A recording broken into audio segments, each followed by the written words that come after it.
अस्सलाम वालेकुम। Mister engineer YouTube channel पे एक दफा फिर से खुश आमदीद। दोस्तों, आज की इस वीडियो में हम अनबॉक्सिंग और रिव्यू करने वाले हैं इनवर्क्स के VM3 5.2 किलोवाट इन्वर्टर की। दोस्तों, आज की इस वीडियो में हम ये देखेंगे कि इस इन्वर्टर के क्या क्या फायदे हैं, क्या नुकसान है, इसको ऑन करके चेक करवाएंगे कि इसका डिस्प्ले किस तरह का और इसकी क्या क्या खसूसियात है। तो दोस्तों, वीडियो को शुरू करने से पहले आप दोस्तों से एक छोटी सी रिक्वेस्ट है कि अगर चैनल को सब्सक्राइब नहीं किया तो सब्सक्राइब करके इस वीडियो को लाइक कर दें। तो दोस्तों चलिए शुरू करते हैं। दोस्तों, ये है हमारा 5.2 किलोवाट का third generation smart and intelligent solar inverter. मैं जरा जल्दी के साथ इसको ओपन कर लेता हूं, फिर देखते हैं। दोस्तों, इन्वर्टर को हमने ओपन कर लिया, आप लोगों के सामने है। ये है हमारा 5.2 किलोवाट का इनवर्क्स का MPPT based charge controller solar inverter. बहुत ही प्यारी एक चीज है। दोस्तों, अगर बात करें इस इन्वर्टर की प्राइस की, तो इस इन्वर्टर की प्राइस 75,000 रुपए है, मगर हमारे सब्सक्राइबर्स के लिए खसूसी डिस्काउंट है। अगर आप इसके बारे में मजीद मालूमात लेना चाहते हैं तो स्क्रीन के ऊपर दिए गए नंबर्स के ऊपर कॉल करके आप मजीद मालूमात ले सकते हैं।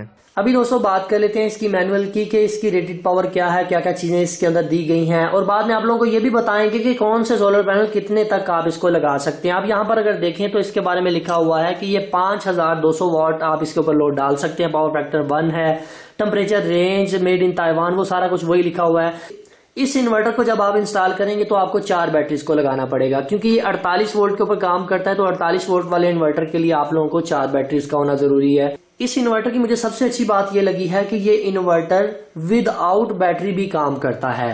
कहने का मतलब ये है कि अगर आपके पास बैटरी नहीं है, आपके पास अच्छे खासे सोलर पैनल हैं, तो आप इसे इस्तेमाल विदाउट बैटरी भी इस्तेमाल कर सकते हैं। दूसरी, इस इन्वर्टर में एक और खास बात यह है कि इसमें रियल टाइम शेयरिंग बहुत ही कमाल का है।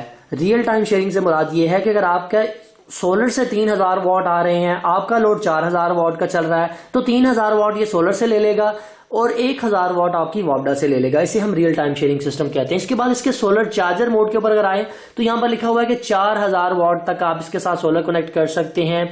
मैक्सिमम सोलर ऑपरेटिंग वोल्टेजेस लिखा हुआ है कि 500 वोल्ट DC आप इसको मैक्सिमम दे सकते हैं। 120 वोल्ट से ये स्टार्ट होता है, अपने MPPT मोड को ऑन करता है, और 450 तक आप इसको दे सकते हैं। यहाँ पर इसके फ्रंट डिस्प्ले की बात करें तो 3 बटन इस साइड पे दिए गए हैं, 3 बटन इस साइड पे दिए गए हैं। यहाँ पर पावर का बटन दिया गया है। ये वही बटन है जिनके ऊपर हम पहले भी डिस्कस कर चुके हैं, जो दूसरे इन्वर्टर्स में आते हैं। इसमें आप USB या इसके मजीद प्रोग्राम को इसकी मदद से चेंज कर सकते हैं। यहाँ पर इस इन्वर्टर में 2-3 चीजें एक्स्ट्रा डाल दी गई हैं। वो क्या है?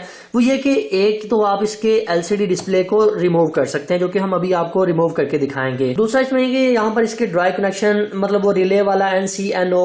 दोस्तों, यहाँ पर इसके PV के कनेक्शन दिए गए हैं। यहाँ पर बैटरी के पॉजिटिव नेगेटिव वो सारी कुछ वही है। AC input, AC output, grounding और ब्रेकर्स वो सारा कुछ वही है जो कि इनके पहले इन्वर्टर्स में थे। दोस्तों, यहाँ पर इसके रिमूवेबल डिस्प्ले को रिमूवेबल रखने का मकसद ये नहीं था कि आप इसे उतारकर जेब में डाल लें। इस रिमूवेबल डिस्प्ले को रखने का मकसद ये है कि अगर आपने अपने इन्वर्टर को ग्राउंड फ्लोर के ऊपर इंस्टॉल किया हुआ है और आप सेकंड फ्लोर के ऊपर रहते हैं, तो आप इसके रिमूवेबल डिस्प्ले को लैन केबल के जरिए कनेक्ट करके अपने सेकंड फ्लोर के ऊपर इसका विजन ले सकते हैं। सेकंड फ्लोर के ऊपर बैठे हुए देख सकते हैं कि हमारा इन्वर्टर किस तरह से काम कर रहा है, या सेटिंग्स वगैरह कर सकते हैं, ऑन ऑफ कर सकते हैं। इसके अलावा यहाँ पर ड्राई कॉन्टैक्ट रखे गए हैं, NC और NO वाले, जो रिले वाला काम होता है। दोस्तों, भी यहाँ पर बात कर लेते हैं कि बहुत सारे दोस्त ये पूछते हैं कि हम इस इन्वर्टर के साथ 150 वाट के, 250 वाट के या 300-320 वाट के कितने सोलर पैनल कनेक्ट कर सकते हैं। देखें, कोई भी किसी किस्म का इन्वर्टर हो, छोटा सा फॉर्मूला बताता हूं, बस उसको फॉलो करें। अब हमारे पास ये इन्वर्टर है 5.2 किलोवाट का। इसके साथ हम मैक्सिमम 4000 वाट सोलर पैनल लगा सकते हैं, जो कि इसके स्टिकर के ऊपर भी लिखा हुआ है। अब कुछ दोस्त ये पूछते हैं कि कमेंट करते हैं, मैसेजेस करते हैं कि यार इसके साथ हम 150 वाट के कितने लगा सकते हैं, 250 के कितने लगा सकते हैं।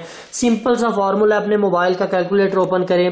कैलकुलेटर को ओपन करने के बाद उसके ऊपर टाइप करें अपने सोलर की जो टोटल पावर है, कि जो इसके साथ आप 4000 वाट लगा सकते हैं, उसको तकसीम कर दें 150 के ऊपर, अगर आप 150 वाट वाले सोलर पैनल यूज करना चाहते हैं। तो यहाँ पर मेरे पास जो आंसर आ रहा है वो 26 आ रहा है। इसका मतलब ये है कि आप 26 सोलर पैनल 150 वाट के इसके साथ कनेक्ट कर सकते हैं।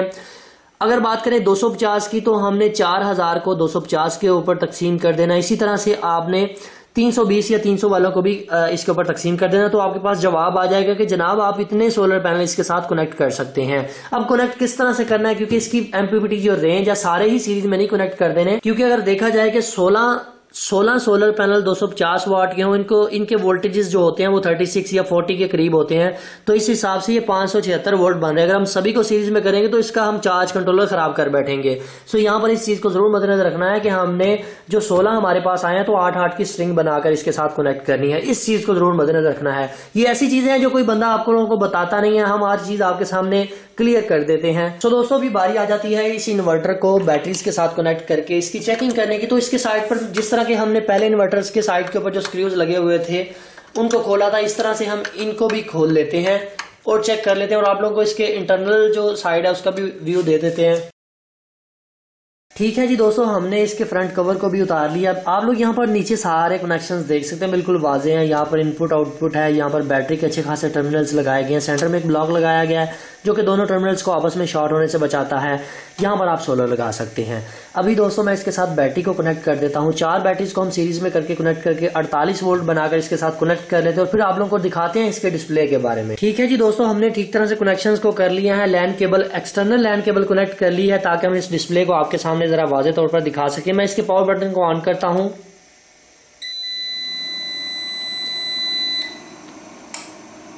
आप लोग यहां पर देख सकते हैं 6 से काउंटडाउन स्टार्ट हो रहा है और 0 तक आएगा।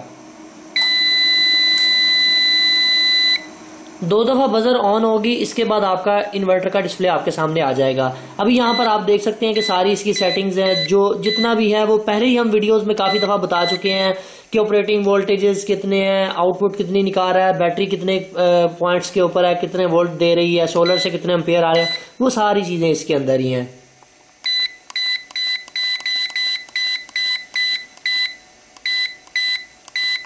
दोस्तों इस इन्वर्टर में मुझे जो सबसे खास बात लगी है वो ये कि ये इसका एलसीडी जो रिमूवेबल डिस्प्ले है आप किसी कहीं पर भी इंस्टॉल कर सकते हैं, बशर्ते ये कि आपको एक लैन केबल इसके साथ कनेक्ट करनी पड़ेगी। दोस्तों इस इन्वर्टर में मुझे जो बुरी बात लगी है वो ये कि इस इन्वर्टर के साथ आप लोगों को बैटरी केबल्स देखने को नहीं मिलती, वो आपको खुद से परचेज करके लगानी पड़ेगी। सो फाइनली दोस्तों आज की वीडियो यहीं तक थी। अगर इस इन्वर्टर को लेकर आपके जहन में कोई भी किसी किस्म का सवाल है तो आप कमेंट सेक्शन में जरूर पूछिएगा। अगर आप लोगों को आज की वीडियो पसंद आई है तो यार क्या कर रहे हो, वीडियो को लाइक मारो, और अगर पहले से सब्सक्राइब नहीं किया तो जल्दी के साथ हमारे चैनल को सब्सक्राइब कर लें, क्योंकि हम इस तरह की अच्छी अच्छी वीडियोस रेगुलरली अपलोड करते रहते हैं। सो दोस्तों अपना बहुत सा ख्याल रखिएगा, अपनी दुआ में याद रखिएगा। अल्लाह हाफिज।